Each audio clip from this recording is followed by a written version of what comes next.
在很多影视作品中，真正能够打动观众的，并不一定是最华丽的场景，也不一定是最激烈的冲突。有时候，一个简单的动作，一句带着疲惫感的台词，甚至一个无法控制的小细节，反而会成为观众多年之后依然记得的画面。余生，请多指教中，肖战饰演的顾魏与杨紫饰演的林之孝之间有一场高烧戏，就成为了许多观众反复讨论的经典片段。这场戏表面上看，只是剧情中的一次普通照顾场景。林之孝身体不适，顾魏作为医生和恋人，展现出关心与担忧。但如果深入了解拍摄过程，就会发现，这场戏之所以特别，并不是因为剧情设计有多复杂，而是因为镜头之外，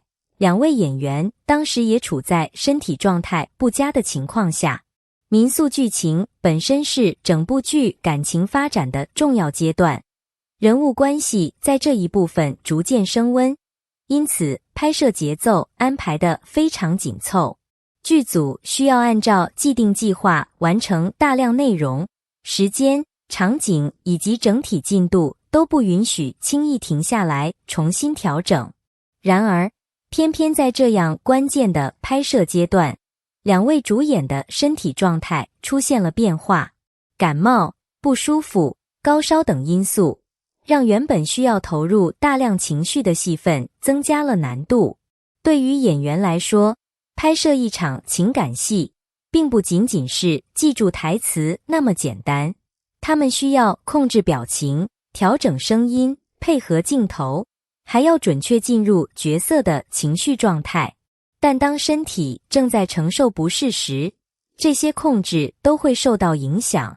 也正是在这种特殊情况下，这场戏产生了一种不同寻常的真实感。在整场高烧戏中，有一个动作成为许多观众反复讨论的细节，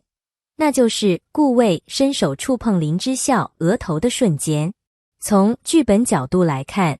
摸额头其实是一个非常普通的动作，在很多影视作品里，这样的情节并不少见。角色生病，另一个角色确认体温，然后表达关心，这是爱情剧中常见的情节设计。但真正让这个动作产生力量的，并不是动作本身，而是动作发生时所包含的情绪。肖战在呈现顾魏这个角色时，并没有选择夸张的表现焦急，也没有通过明显的表情变化强化担心，而是用一个非常克制的方式表达人物内心。他的手靠近林之孝时，细微的动作变化，让观众感受到顾魏内心的不安。这种处理方式其实非常符合顾魏这个人物设定。作为医生，顾魏习惯保持冷静，他面对问题时更多依靠理性解决，但面对自己在乎的人，即使再冷静的人，也很难完全隐藏情绪。因此，这个简单动作背后，其实包含了人物性格的变化。他不只是医生身份下的照顾者，更是一个面对爱人无法保持绝对冷静的普通人。更特别的是，当观众了解到拍摄当天演员自身状态后，会发现这个动作拥有了另一层意义。人在身体不舒服的时候，很难100%控制自己的细节。当一个同样疲惫的人去触碰另一个正在发烧的人时，那一刻的紧张和担忧会更加接近真实反应。当然，影视作品最终呈现的依然是角色故事，而不是现实生活的简单复制。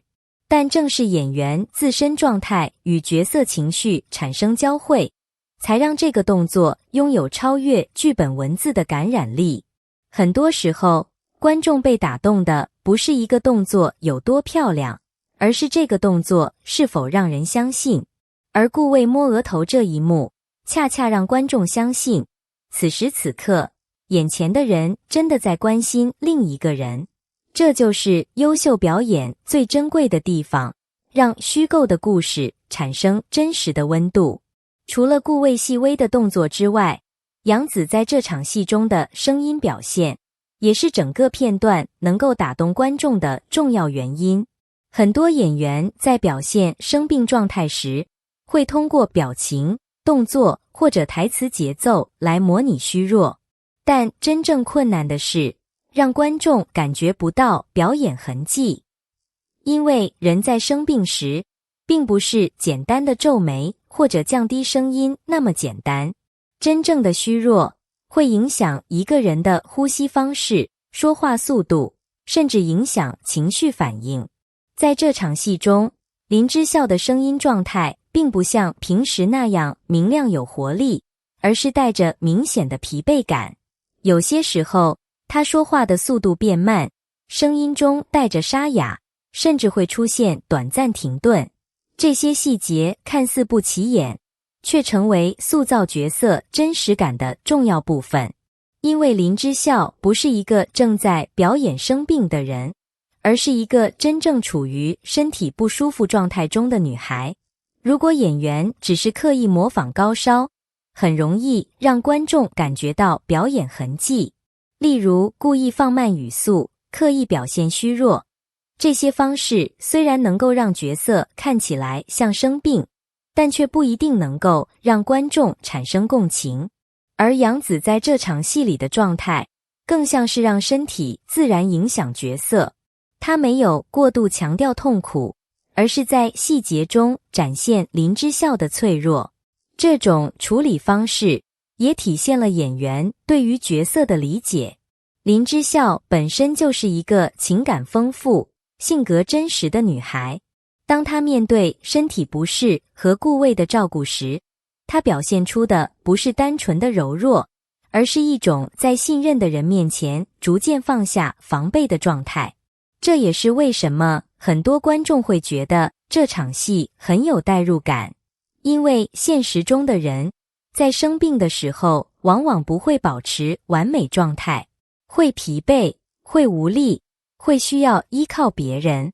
影视作品如果能够准确捕捉这些生活细节，就能够让角色摆脱剧中人物的距离感。杨紫通过声音、呼吸以及细微表情，让林之孝拥有了真实生命感。观众看到的不只是一个剧情中的病人，而像是在看到一个身边真实存在的人。而这也正是这场戏能够持续引发讨论的重要原因。很多观众看到这场戏之后，都产生了一种特别强烈的感觉，太真实了。甚至有人认为，两位演员之间的情绪交流已经超越了普通表演。但换一个角度来看，也许这种真实感并不一定来自某种特殊关系，而来自演员在特殊环境下对角色的深入理解。人在疲惫和脆弱的时候，本身就更容易表现出真实的一面。高烧降低了演员对身体的控制能力，也减少了一些刻意设计的痕迹。他们没有太多精力去思考，这个眼神应该怎样？这个动作是否足够漂亮？更多时候，他们只能依靠角色和当下情境产生自然反应，这反而让表演更加接近生活。如今，观众观看影视作品的审美也正在发生变化。过去，一些刻意制造的浪漫桥段可能会让观众心动，但随着影视作品越来越丰富，观众对于套路化的甜蜜剧情已经产生了一定疲劳。真正能够留下记忆的，往往不是提前安排好的完美瞬间，而是那些无法复制的小细节。比如一个不经意的眼神，一个没有控制好的停顿，一个自然产生的动作。这些瞬间之所以珍贵，就是因为它们无法重新设计。回头看余生，请多指教这场高烧戏，它的价值并不只是制造了一段感人的剧情，而是展现了影视表演中一种难得的真实感。顾魏和